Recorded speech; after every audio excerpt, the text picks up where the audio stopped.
Hello, hello, hello. We are live. We are live. Welcome, everyone. We are so excited to be here. I'm so excited to be here. Welcome to Bald Life Magazine, Living a Bald Life. My name is Jamie Elmore. I am the editor in chief of Bald Life Magazine. I am your alopecia confidence coach. I'm your alopecia auntie. I'm whatever you want me to be. Okay. So we're here today again to have a conversation and talk to our guests about their alopecia journey. But let me tell you a little bit about the Bald Life magazine. Bald Life magazine is a platform for individuals that are bald due to alopecia, cancer, medically induced, or simply by choice. This platform is for them. This platform is for them to share their stories, to find their voice, and to unapologetically rock their crowns.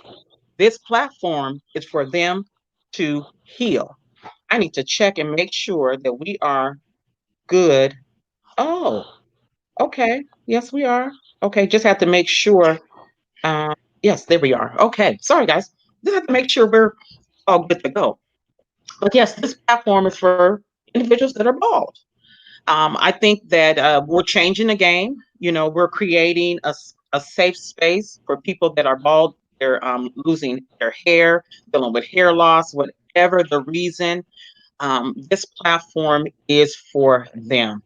And I was intentional when I created this platform. When you think about platforms that are out there, there's not many platforms that cater to people that are suffering from hair loss, whatever the reason. So let me put a little context around what alopecia is. Alopecia is a autoimmune disease. It's where your immune system attacks your hair follicle and causes your hair to fall out. There are 6.8 million people in the US, 147 million people worldwide that have this disease. Now, it's not contagious. You won't catch it by standing next to us or anything like that. But let me tell you about alopecia. It doesn't discriminate. That means that it can happen to anybody. It doesn't matter the color of your skin, your age, or your gender. It can just show up. Actually, alopecia is rude, I call it, because it just shows up, just shows up in your life, and you're like, what is this? That's pretty I much know it. that's how I felt. Okay, that's how I felt. Like, what is this? What is That's pretty going much it. on? Yeah. Yes, that's it. That's it. So Yeah. today, guys, we have this conversation once a week, and we provide people an opportunity to tell us their journey and their triumphs and their victories, and just to kind of give us a snapshot of what it's like to walk in their shoes dealing with this alopecia disease disorder. So today, I have the honor to have two guests. One of the guests, her name is Dr. Tracy Schwartz, and she is a doctor. She's not only a doctor, she is one of the writers. She is one of the writers for the Bald Life magazine. So excited to have her. And her daughter, Mac, who actually has alopecia. She is here to share her journey and her story. Now, I tell people all the time that alopecia is unique. There's different types of alopecia. There's alopecia areata, where you just have the bald spots in your head. You can actually get bald spots in your eyebrows, your eyelashes. For men, you can have bald spots in your beard. Then there's alopecia totalis, basically where you lose your head, lose your hair on your head. And then we have alopecia universalis. That is total body hair. I mean, total, you lose all the hair on your entire body. That's alopecia universalis. And so there's different types, and everybody Everybody has a different story and a different journey with it. And so today we have the honor of having two guests that will talk to us and tell us about their journey and their story. And again, like I said, I have Dr. Tracy. She's one of our writers for our magazine, Bald Life Magazine. We'll be releasing that in September of 2020. And then we have her beautiful daughter, Mac, that is here with us today. So, hello, ladies. How are you today? Good, how are you? I am good. I am good. I'm just honored to have you here. And I want to thank you for your time on today and thank you for sharing your story. I just want to like jump right in and get started. And I want to start off with you, Mac. Can you tell us, kind of walk us through when you first noticed your hair falling out? What was going on? What were you doing? Were you combing your hair? Kind of walk us through that situation or that Um, process when you first noticed. I remember I woke up and there was a piece right here, it was just gone, and it was on my bed. And then we went swimming that afternoon, and it was just flowing behind me when I was swimming. And my friends would like pick it out of the water and just throw it to the side of the pool. And she had long hair like It was, this. yeah, it was right here. And it was just falling off into the water of the pool. Oh my goodness. Yeah. Yeah, that's Okay. kind of what we thought So you're too. swimming. Okay, let's Mhm. back this up. So you're swimming and you Yeah. notice your hair is in the water. Yeah. So what was your, I mean, what was going on in your head? Did you, I mean, what thoughts were going on in your head at that moment? I don't even remember. I just remember thinking I'm gonna be bald soon. And I remember I was like, I'm gonna have to wear wigs, and because at first it was just a little spot right here, and I was like, okay, I can just wear a headband. So that's what Yeah, you said. because there was like an hour period where It's we were just right playing with here. headbands. Yeah. To And cover then, it up with a headband. and then I was like, okay, that's annoying. And then when it started falling on the pool, I was really upset.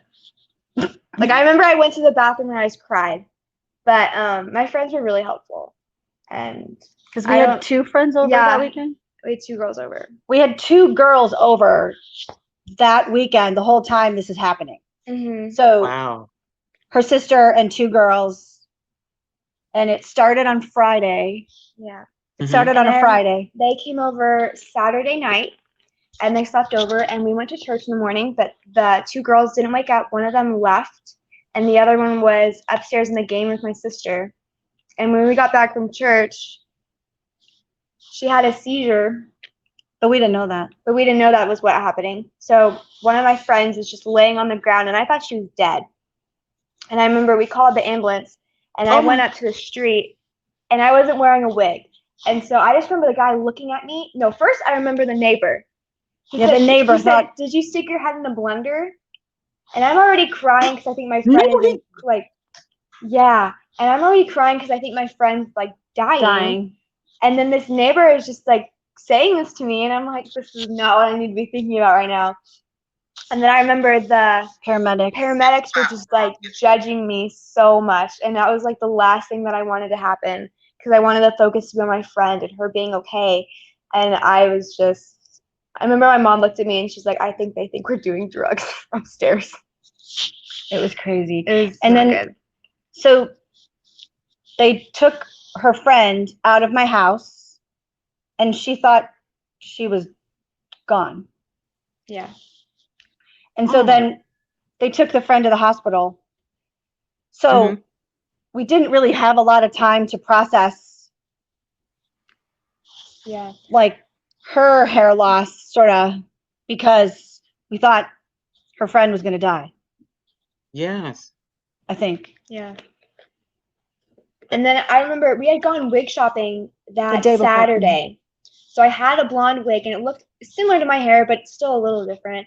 And I remember I went to the ER and her boyfriend was there and he didn't say anything. He like thought it was my normal hair and that made me feel better. Yeah. I I need you remember guys the to do something rumors. for me. Tracy, I need you guys to do something. I need you guys to scoot over a little bit because Mac is getting cut off. So I need you guys to center in the middle of the screen because Mac is head is getting cut off. So make Better. sure that yes, that's it. Okay. I need to make sure everybody sees your beautiful face, Mac. That's it. Okay. So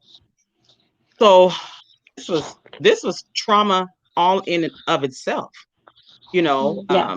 Your friend is having a seizure, you're losing your hair, you don't know what's going on. I mean, I can't even imagine dealing with that and seeing your hair in the water. Wow. Yeah. So And I mom, remember that go ahead. I No, go remember ahead. when we were Go returning ahead, to Mac. school, there were a bunch of rumors, and they said that she lost her hair and I had a seizure. I was like, wow, you can't even get the rumors correct. And they were like, they said that Sarah, Don't say her oh, name. sorry, they said that she had cancer because that's what most people assume when they see that you're bald. And they said that I was dying from a seizure, which They got them got confused. us confused and fabricated. But yeah, So how old were you, Mac? I was About in how eighth old were grade. you? You're in eighth So grade. Okay. How old are you no, now? I'm 16. 16? She's a junior. I'm a junior, so Yeah. Okay. 4 years? 4 years. 2 years? 3 years? I don't know. I don't know. So It's kind of a, It's 2 Tracy, it's years. kind of a blur. wow. So Tracy, okay. I got to ask you what was going on in your mind? I mean, you're the mom. You're watching the drama that's going on at your house with your daughter, her friends. You know your daughter's hair is falling out. I mean, tell me what were your thoughts during all of this concerning her hair loss? Um, well, when I think as soon as the wig shop opened on Saturday morning, we were at the wig shop because I guess my immediate thought was, well, I don't want her to have to go to school bald if she doesn't want to. So I wanted to get her a wig, which, like, looking back, I'm not sure is actually the best response, but that was my response. Mm. But so we actually got 2 wigs. One was blonde. One looked just like me. She hates that one. She never wears it. It doesn't look like you at all. Well, whatever. So, so my initial response was to try to do something to make her comfortable, which, like, at first was with the headbands because the loss was right here at first. And then when I realized that wasn't going to fly, then to get her the wig so that she wouldn't have to, other people maybe wouldn't know that she was bald at first. Um, and then I hit like PubMed to try to figure out why her hair was falling out and did a bunch of research to try to figure out what the cause might be or what we could do to stop it. And then I started scheduling doctor's appointments to try to figure out what to do. She was taking Okay. some medicine at the time that maybe could have caused the hair Mm. loss. And so we saw the GI doctor, and then we saw the dermatologist, and the rheumatologist. I think it was 3 doctors in 3 days. Because I didn't go to school at all the first week. Yeah. And then she wore the wig, 2 days to school? And then it was like day 3. Yeah. On day 3, she went to school without a wig. And she almost Wow. always looks like this. She only wore the wig like twice to school. And actually, part of the reason we didn't want her to shave all the hair off until the doctors could see what it looked like, because I was concerned Okay. that if she shaved it all off, that the doctors wouldn't really be able to assess what happened. Mm. Okay. So I was like, you can't shave it, you can't shave it. So for like 2 days, it was like super patchy and crazy looking, kind of, right? It was crazy looking. Because it was like long hair and Long hair, sections of long hair, and then the rest was gone. And And then once we saw the rheumatologist, you shaved it. And everyone said it wasn't alopecia at first. Yeah. They all said So it did was they stress. mm, so did they do a biopsy on her scalp? Confirm that it was Nope. alopecia? So Mm-mm. no one ever really told you that it was alopecia? Well, who told us The alopecia? The the second second dermatologist dermatologist. said it was alopecia. The 'Cause the first first- Okay. dermatologist said I was doing it to myself. The and first said I was just pulling out dermatologist. hair. Okay, wait, back up. The first dermatologist told you that you were pulling your hair out yourself? That's what he said Mm-hmm. to you? Yeah. Yeah. Oh, To the her face. nerve. Yeah. Yeah. So, Mom, what I did you wasn't say? pleased. Mom, what did you say? I believe it was something to the effect of just give us the medication and we're leaving. Yeah. Isn't that what I said? I started crying. She started crying. We just took the prescriptions and walked out.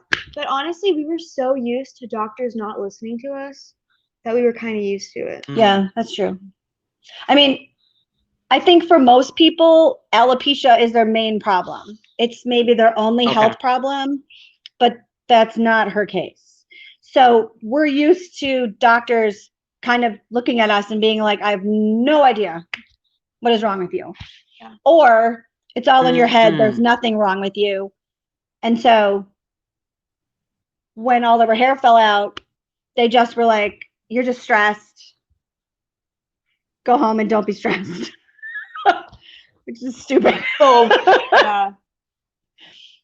wow, that's not okay. Yeah, that's No. not okay.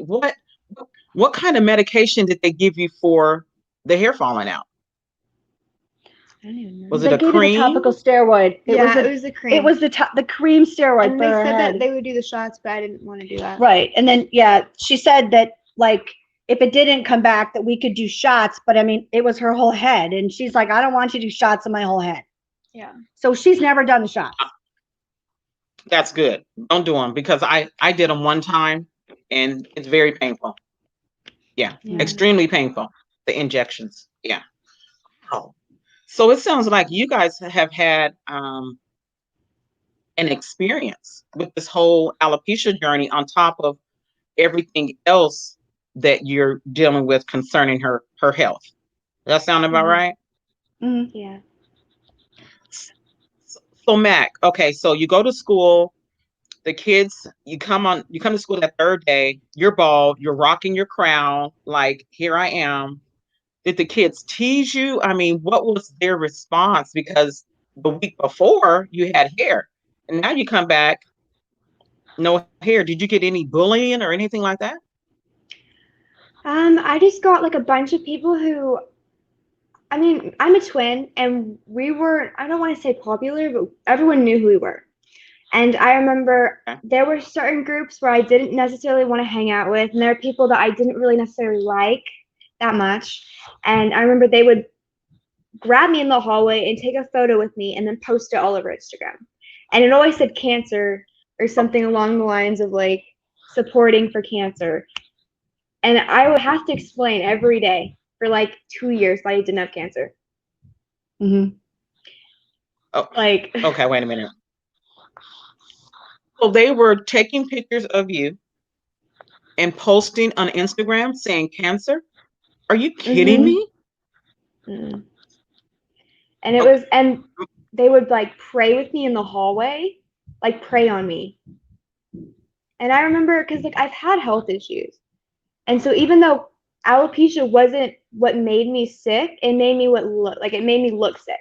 And so I feel like that was when I started having to be really public about my health because if I wanted people to understand and get like what was going on correctly, then I had to voice it because if not, then I was going to be the cancer kid and I don't have cancer. So I think that was really hard. so basically, you wanted to take your power back. You wanted to Yeah. make a stand, take a stand, and tell people because you didn't have to. But I understand where you're coming from because it's like they're assuming that you have cancer, and it's like, no, I don't have cancer. This is what I have, and so you have to Right. start explaining to people what was going on with you. Right. Whew, Mom, now, Mom, I gotta ask you. Did you eventually go up to the school and talk to the teachers, the staff? I mean, how did you approach the school system concerning her alopecia and what the kids were doing to her? Oh, talk about dress code. Well, yeah, I had to go to the school because in order for her to wear something on her head, we had to get an exception to the school's dress code. Mm, Like they wouldn't let her wear okay. hats. So, but the school, the teachers were actually really supportive. Like, there were, but it was one day when everyone did something. It was my first day back, and everyone wore purple, which is my favorite color. My friend said that. Yeah, like her friends and teachers, like had like everyone was told to wear purple on when she came back to school, so that to support her. And there were posters in the halls like for her supporting her for her to come back. So I never really had to Nice. like go to the teachers and be like she's getting bullied or anything like that because the teachers had her back from day Yeah. one. Like Okay. I never Okay. had that. Thankfully, I never had that problem. Um, That is I remember in my math class there was I don't know why, but there was like this photo, and it was like he did history and math, and it was a photo of the Holocaust, and they were all in like striped pajamas and bald heads, and I remember this girl who really doesn't like me pointed to the photo and was like, "Hey, there's Ken's," and that was like the only bullying I ever got. But like my teacher was like, he like went off, and that on her. teacher that's was the good. one who told me to shave my head. Oh, Yeah. I Oh, mean, your like teacher told you really to shave her to shave head. your head? Yeah, it's because I couldn't wear hats, so like my hair was just falling Okay. out everywhere. And he was like, "You know what we do when my dog starts shedding? We shave it." Really? That was yeah, but that was the only time that anyone ever said anything, and I just laughed. And then you shaved it. Yeah. Well, that's good. Wow. That's good that you didn't go through too much more kids being rude because I think that was a lot. And it takes a special kind of strength for kids, teenagers to deal with alopecia and hair loss. I mean, God does something to, I mean, the strength that a child has, because I know how hard it was for me as an adult, but to be a teenager or a young child dealing with alopecia, it's a whole different ball game. Now, let me ask you this, Matt, because I was talking earlier and I was explaining to people the different types of alopecia. You know, areata, totalis, universalis. Now, for me, I lost my eyelashes. I got eye accessories because everything's an accessory. I tell people all the time, we can accessorize with our wigs because wigs are not wigs; they are accessories. Okay, just like eyelashes. Okay, so I accessorize very well. So I've lost my nose hairs. I'm pretty much, hairless. What what was the hardest part for you as far as your hair loss journey? What affected you the most? Was it your Probably eyelashes? I mean, when I lost my when what? eyebrows, it was bad. When I lost my eyebrows, I remember my sister laughed at me. Oh, I came in your room and I was like, "Mom," and Jess just starts laughing, that's and you're terrible. like, "Stop talking." She had a really, because I mean, I think you still felt like a girl when you had eyebrows, but when the eyebrows Mm, fell off, she was just like, I just don't look right. Like it was. So then we like did the makeup and tried to draw them on, but mhm. luckily her mom is an eye doctor, and so there's glaucoma medications that we use all the time. Okay. They're called prostaglandin inhibitors, and they make your eyelashes grow. It's Mm. Latisse from Allergan is one of those Oh, medications. Well, okay. I get all that. I get all that free, so she can take a bath in it. So she's used various types of prostaglandin inhibitors, which is like Latisse, on her eyebrows and her lashes. So it's pretty rare that her eyebrows actually fall out. Yeah.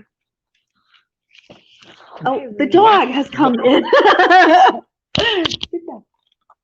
Well, that's good that your eyebrows and eyelashes have come back because mine have not. And to be honest with you, I'm a little skeptical personally putting any type of medication or something on my eyes, close to my eyes. So I've heard about the Latisse and things like that. I'm just a little bit more I don't know. I don't feel as comfortable, but I'm glad yours came back. I am. Yeah. But I know what it's like though, because I remember I went to bed, woke up the next morning, and my eyebrows were gone. It was like within 24 hours. Ugh. I was So washing my face. I know how shocking that can be. You don't look like yourself. It's like a Mhm. blank Yeah. canvas, all gone. Yeah, I Oof, think it's sort I of get it. it's And then, interesting. I think um, you still feel like you with your hair gone, but then when you lose your eyebrows, it's like your face is gone, Yeah. and you don't feel like you when you yes, look in the mirror. I think yes, that was definitely the hardest thing for It's like her. losing a nose. Yeah, it's You like wouldn't. you had a face transplant. You woke up and you had someone else's face on. I don't right. yeah, That was I hard. understand that. That was really hard. Mhm. Yeah. Like I think you were like almost more upset the day that you lost your eyebrows than the day that you lost your hair. Yeah. Definitely. Mm, Yeah. that's understandable. It is because it's when you have alopecia, and you guys will probably agree with me, it's totally out of your control, totally out of your Hmm. control. And so you don't know what's going to happen next. You can have eyebrows one day, they can be gone the next day. Eyelashes one Mm. day and be gone the next day. So it's definitely um, an emotional roller coaster ride. Definitely. So let me ask you, did you guys have any type of support? Were you part of a support group? Um, Talk to me about the I support. was. Number I one, if you okay. think it's vital, if you think it's needed, and then two, okay, Um. So talk to me she had about all that. these friends. She had all these friends over the weekend that all her hair fell out. So Mm-hmm. I had no playmates because my children were all playing with their friends. So I got on the internet, and that was actually when Jamie and I met. So I like the day Oh, that you lost your hair is the day that I met Jamie Elmer. So, because I think you actually wow. called me. I'm sure you don't remember, but like we actually spoke on the phone. No, I do. And Yeah, you I do? do. You sent me a message or something. Yeah, I Yeah, remember. yeah. And so I talked to you, and I talked to a couple of other people. Um, and I definitely think the Facebook group is ridiculously helpful to like when you're there in that moment and it's there and you just you search like alopecia and there's the support group. That was invaluable to me. And then I also reached out to a couple of teenagers. Like I think I found them on the support. I think it might have been yours, but like I did talk to some teenage girls who had like lost their hair and like about how they were dealing with it. Because I remember Oh, I talked to a girl who said that she had been like her hair had fallen out like 3 years ago or something, and she had a boyfriend who she'd been dating for 2 years, and her boyfriend did not know she was bald. mm, And I was like, what? Like, I couldn't believe it. Like, I can't imagine like having to Yeah. like I would think it would be so much easier to admit that you were bald than to not to I can't imagine how much effort it took to like not let anyone know that you didn't have any hair. Like yeah, that was I've crazy. been there. And I mean, luckily, I mean, she never really tried to hide it. I mean, Yeah. as soon as she shaved her head, she went bald, which I don't That's know. I mean, do you awesome. think you would have been able to do that without your sister? No. And I think something that was really hard for me was like I understood like where you were coming from, but I know that you kind of just wanted me to fit in. And you just kind of wanted Yeah. me to go back to normal, Mm. and you just wanted me to wear the wigs and put on the Yeah. makeup, and it. Oh my goodness. She got mad at me. Yeah. No, just stop. Because now she But doesn't even really wear makeup. yeah, Like, I this is what don't. she looks like all the Did time. you did you feel pressured from your mom? Is that what the problem was as far as her wanting you to wear makeup and wearing a wig? What was irritating you, making you uncomfortable with your mom asking you to do those things? It was hard for me because I didn't want to pretend to be someone I wasn't. And I'm not saying that like wearing a wig is like doing that, but for me that's what was my like that's what I felt like I was doing. And for like me to heal, I needed to look the way I needed to look, and I needed to feel like I was okay the way I looked. That's good. That's good. So how do you deal with being bald? I mean, how do you embrace that? What does that look like? I mean, we have young people that are going to be looking at this video. How do you embrace that? Because you're special. Because it took me years.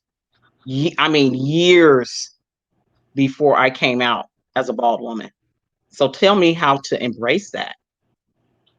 I think part of it was I was so tired of the rumors and I was tired of the lies, and I wanted to prove to everyone that I was okay and that I didn't have cancer and that I could be the same person, bald. And I think a lot of people thought I changed, and I lost a lot of people because I lost my Did hair. And you? I remember when I got the feeding tube, I lost more people. And I feel like as I've gone through my health journey, I've lost a lot of people, but I'm still the same person. And I think that was the main reason that I didn't want to wear wigs, because I wanted to show that you can go through things and still be the same person. And I wanted that to be visible. Mm, that's powerful. That is so powerful. Thank you for um, sharing that, because I think you hit on something key. You wanted to be yourself, and you wanted it was like you wanted you don't want anything else to identify who you was. You wanted to accept and have your own identity in the midst of what you were going through. And that speaks volumes about your character and about who you are and your strength and your courage. Oh, I just want to give you a virtual hug. My goodness, so serious. I just want to give you a virtual hug. I mean, really. So, okay, as we wrap up, I know that, well, there's a couple more things before we wrap up. One thing I want to ask is, Tracy, what what advice would you give parents that have a child with alopecia? Can you give us two pointers or two words of wisdom that you would give to a parent that has a daughter or a son with alopecia? Um,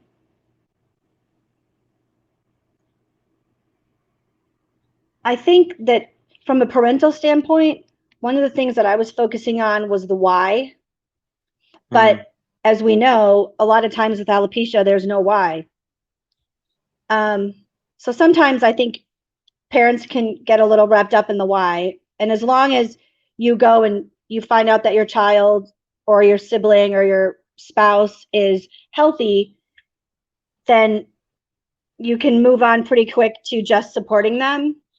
And like she said, like I was initially, like when I got her the wig, I wanted her to be able to wear whatever she wanted, a hat or a wig or the headbands or whatever.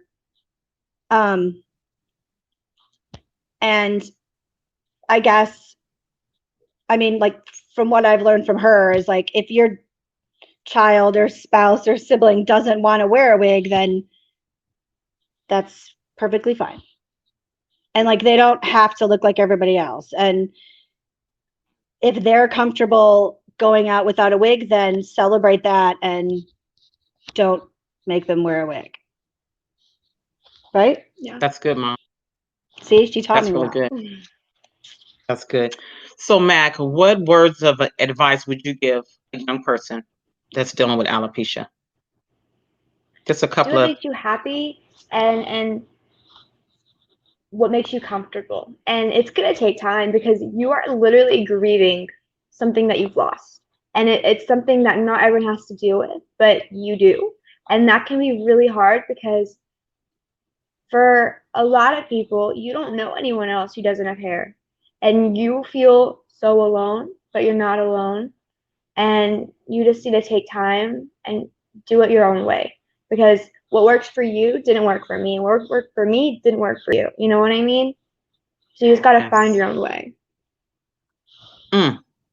See, you're a rock star. I told you, you're a rock star. That's awesome. That is awesome. At the end of my interviews, I usually I have a section, and it's called the flowers, giving a person their flowers while they can smell them. And it goes a little like this. You guys have been on this journey, and there has to be someone that has been instrumental or has been your strength that has along your journey. I want you to give that person their flowers and thank them. So I don't know if it's each other, I don't know, but I'm going to start off with you, Tracy. Who has been instrumental to you to help you on this journey with Mac? And I want you to thank them, and I want you to give them their flowers. Ooh, that would probably be um, one of the doctors I used to work with, Michelle Parker. Um,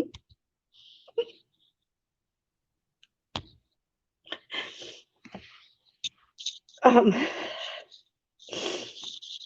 she has breast cancer, and she's amazing because all through her journey, she's always been more worried about other people and been like the most ridiculously positive person, and um, someone who's so steadfast in her faith that there was just never a question in her mind that she was going to be able to get through all the stuff she was going through. So she's sort of been my inspiration, which makes me tell my daughter to think positive so many times that she wants to shoot me in the head. But she's amazing. And I just hope that I can inspire people the way she inspires anyone that knows her. Mm, wow. Thank you. Thank you. Mac, who would you like to give your flowers to? And what would you say to them right now? Probably my twin sister. She can be brutal, but Be nice. I am being nice. She has always made me feel normal, and she's always made me feel like I am no less than anyone else. And I feel like through any of my health journeys, that's been really important, because I don't think I would be here if it wasn't for her. Mm. Oh, wow. I tell people all the time that tomorrow's not promised to us. And anytime we can show or give gratitude, thanks, show appreciation, we have to do that. And so I want to thank the two of you for coming on today and sharing your story, sharing your heart, being transparent.